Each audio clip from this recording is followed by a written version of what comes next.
Quando se completaram os dias para a purificação da mãe e do filho, conforme a lei de Moisés, Maria e José levaram Jesus a Jerusalém, a fim de apresentá-lo ao Senhor.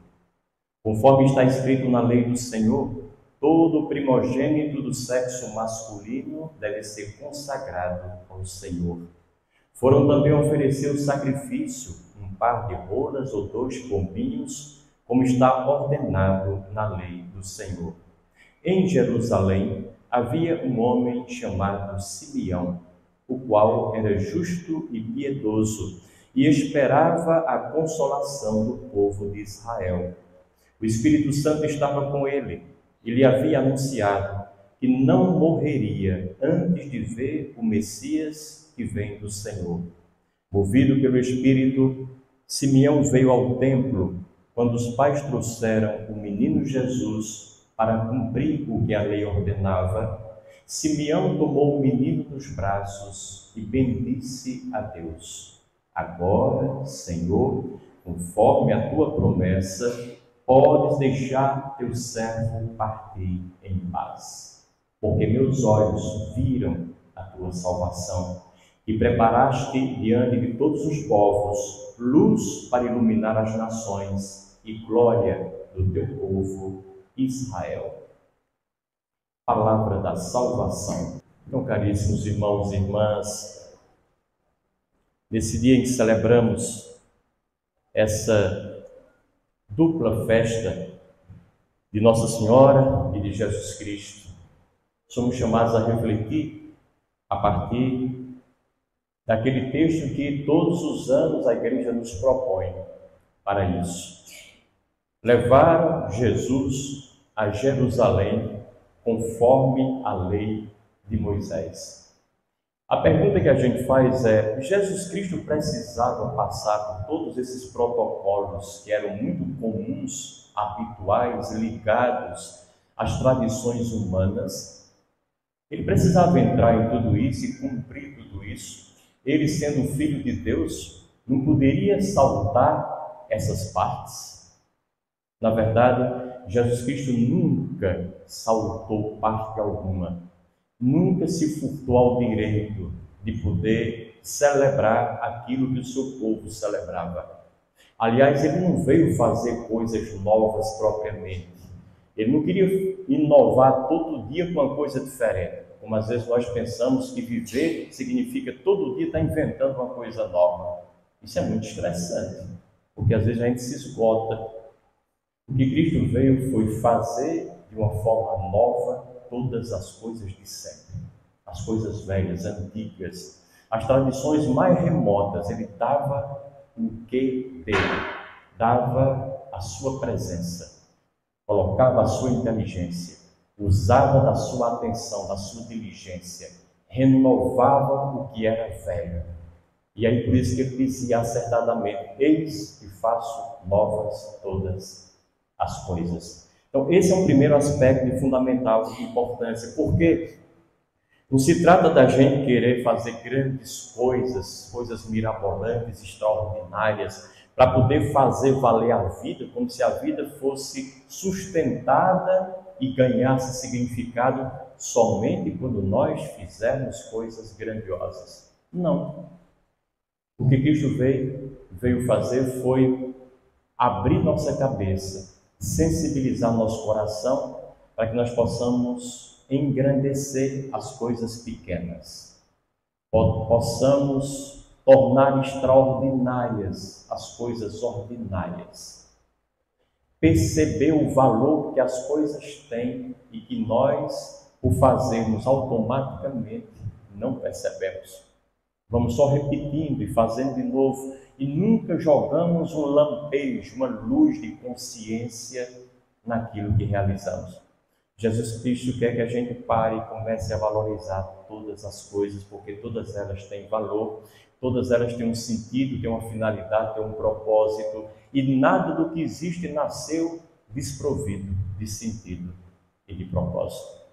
E nós somos chamados simplesmente a descobrir esse propósito e realizá-lo naquilo que nos pertence, naquilo que é nosso, naquilo que é a parte da missão que cabe a cada um. Porque a missão é grande, envolve o mundo inteiro e todas as pessoas que nele habitam. Por quê? Porque a felicidade não está em coisas grandiosas. Madre Teresa de Calcutá, hoje Santa Teresa de Calcutá, ela intuía essa verdade.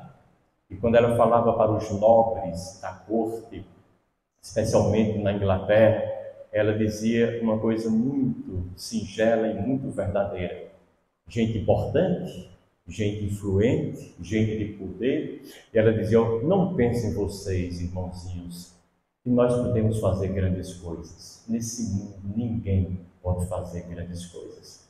No máximo, o que vocês e eu podemos fazer são pequeninas coisas com grande amor, grande presença, grande atenção, por inteiro, totalmente devotados ao que nós fazemos. Nessa hora, as coisas pequenas ganham esse ar de grandeza que sempre tiveram e nós não fomos capazes de perceber, muito menos de vivenciar. Segundo aspecto, os pais de Jesus foram também oferecer em sacrifício para o resgate da mãe, a purificação da mãe, oferecer um animal. Naquela época era muito comum que se oferecessem ou um cordeiro ou um vitelo, um novilho. Isso era caro, naturalmente. Mas eles não ofereceram nem vitelo e nem cordeiro.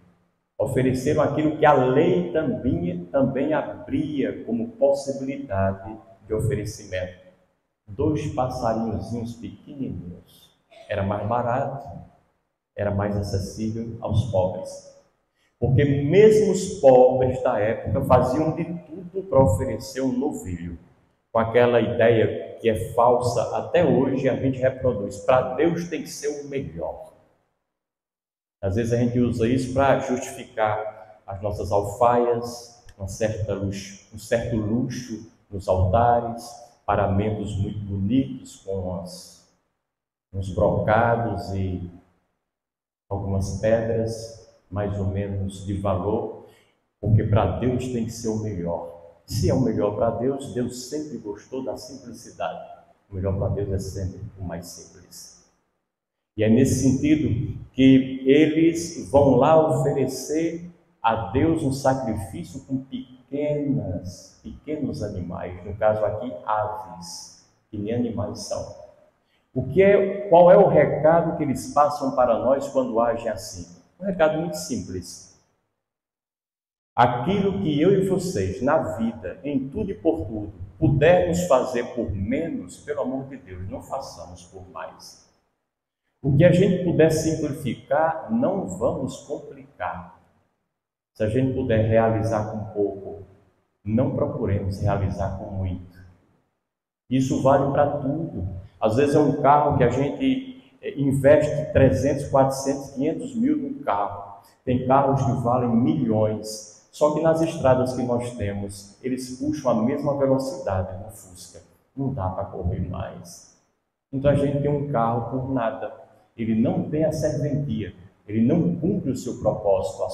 A sua função que é de ser muito veloz, a não ser uma pista própria de velocidade. Então aquilo que nas nossas estradas, com as leis de trânsito às quais todos nós estamos submetidos, um carro de 500 faz simplesmente aquilo que um carro de 100, de 50 ou de 30 também faz. Evitemos fazer por mais o que por menos a gente pode. Enxuguemos a nossa vida o mais possível. Não significa aqui ser um defensor, fazer apologia da pobreza, porque a pobreza geralmente é arbitrária, ela é compulsória. Mas façamos a defesa da simplicidade. Ser simples cabe para todo mundo e em todo lugar. A palavra simples, no seu original, etimologicamente falando, significa sem dobras.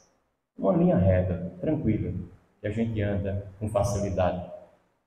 Complicado significa uma estrada como essa daqui, para Cariri-Açu, de Juazeiro para lá. tem muitas curvas, muitas dobras, e a gente tem que ter muito cuidado para não se acidentar e não acidentar os outros. Procuremos a simplicidade, porque a vida é muito curta para a gente procurar complicação. Tem um ditado na Europa, e eu gosto muito dele. O alemão é uma língua difícil, nós sabemos disso. E aí alguém quando falava, e você já fala alemão? Os de fora, os estrangeiros diziam, não, a vida é muito curta para a gente aprender alemão. Vamos aprender inglês, que com inglês a gente se dá bem também na Alemanha, porque quase todos os alemães falam inglês. Simplicidade, simplificação, quando a gente pode imprimir isso na vida da gente. E a terceira coisa, que eu acho a mais importante e contundente, no evangelho que acabamos de escutar, é que Zacarias estava lá no templo, ele pega Jesus Cristo nas mãos. E ele diz uma coisa maravilhosa quando ele assim o faz. Simeão, o que é que ele diz? Agora, Senhor, podes deixar o teu servo partir em paz, porque meus olhos viram a tua salvação. Simeão estava aguardando a vida inteira ver, contemplar o Salvador em suas mãos. Ele era um profeta, a profetisa Ana era sua esposa, viviam no templo dia e noite, como diz o Evangelho, e chegou o momento dele. Ele tomou Jesus nos braços e a profecia realizou-se. Enfim, a grande pergunta é, quando é que nós estamos prontos para morrer? A resposta que muitas vezes nós damos talvez não seja suficiente. Alguém pode dizer, a gente está pronto para morrer, já está na hora, quando a gente estiver muito doente e a nossa doença foi irremediável, não tem mais remédio para ela, só sofrimento para a gente e para os outros que cuidam da gente, então é bom que Deus nos leve. A resposta é equivocada. Depois, não é quando a gente estiver muito velho, já está velho demais, já viveu muito, inclusive já não tem quase ninguém da minha idade, do meu tempo, nem conversa a gente tem para estabelecer com ninguém, porque todo mundo é geração nova, eu sobrei por último, já está na hora de Deus me levar. Também é equivocado. Na verdade, o que Simeão nos diz é, nós estamos prontos para partir quando os nossos olhos tiverem contemplado a salvação. Porque ao contrário do que muita gente pensa, nós não devemos morrer para nos salvar. Nós devemos nos salvar para morrer. A salvação é uma construção dada a cada um de nós enquanto nós estamos na vida e no mundo. Aliás, a vida que nós temos, essa existência de algumas décadas, via de regra, é apenas para que a gente possa construir essa salvação. Todos os dias, da melhor maneira possível, com todos os expedientes cotidianos, os mais rotineiros que nos são acessíveis. Construir a nossa salvação. Então, ao invés de morrermos para salvar-nos, salvemo-nos para estarmos prontos para a morte. A salvação vem antes. Me lembro que quando eu tive a última vez com o Padre Quevedo, lá em São Paulo, visitando, estudando com ele um pouco, ele tinha acabado de escrever 2 livros sobre milagres, uns livros grandes, uns calhamaços de 500 páginas. E ele diz, Padre Elias, agora eu já posso dizer como Simeão, o teu servo pode partir em paz. Porque tudo que eu quis na vida como estudioso foi provar que, para além dos fenômenos parapsicológicos que acontecem em todas as religiões, há milagres. E os milagres só acontecem num único ambiente judeu, cristão e católico, na sequência. Eu provei isso, olhando e estudando todos os fenômenos. Agora eu já posso ir embora. Na hora que Deus quiser, pode me levar. Todos nós deveríamos ter uma meta para dizer, agora, Senhor, a qualquer momento eu estou pronto. Pode ser hoje, pode ser amanhã. E de fato, pode ser hoje ou pode ser amanhã. O grande problema é que a gente nunca se prepara. Aí quando ela chega e bate inesperadamente à nossa porta, nós ficamos angustiados, horrorizados, extasiados. e queremos mais uns minutos, uns dias, porque não deu tempo de fazer um monte de coisa. Deu tempo sim, a gente teve tempo sobrando, mas achou que tinha o tempo inteiro, tinha a vida toda pela frente. Achou que morte era coisa para idoso, era coisa para gente doente e prostrada.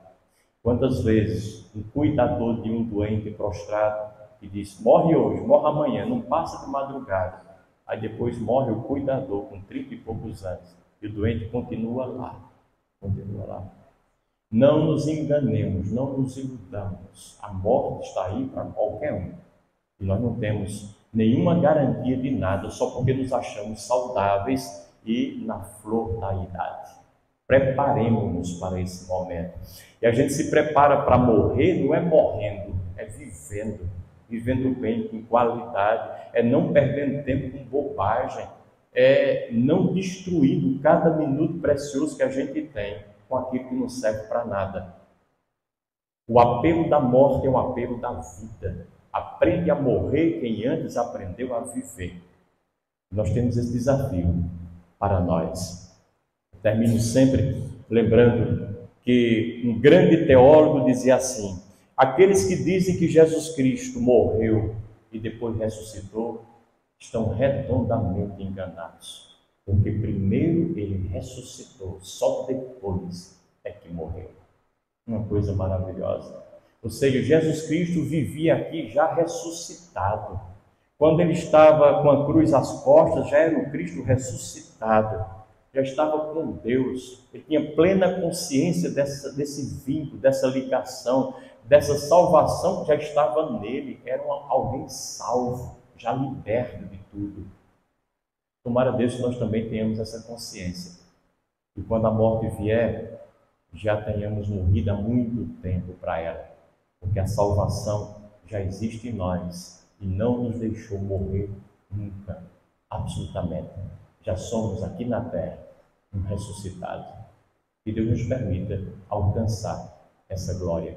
Louvado seja o nosso Senhor Jesus Cristo.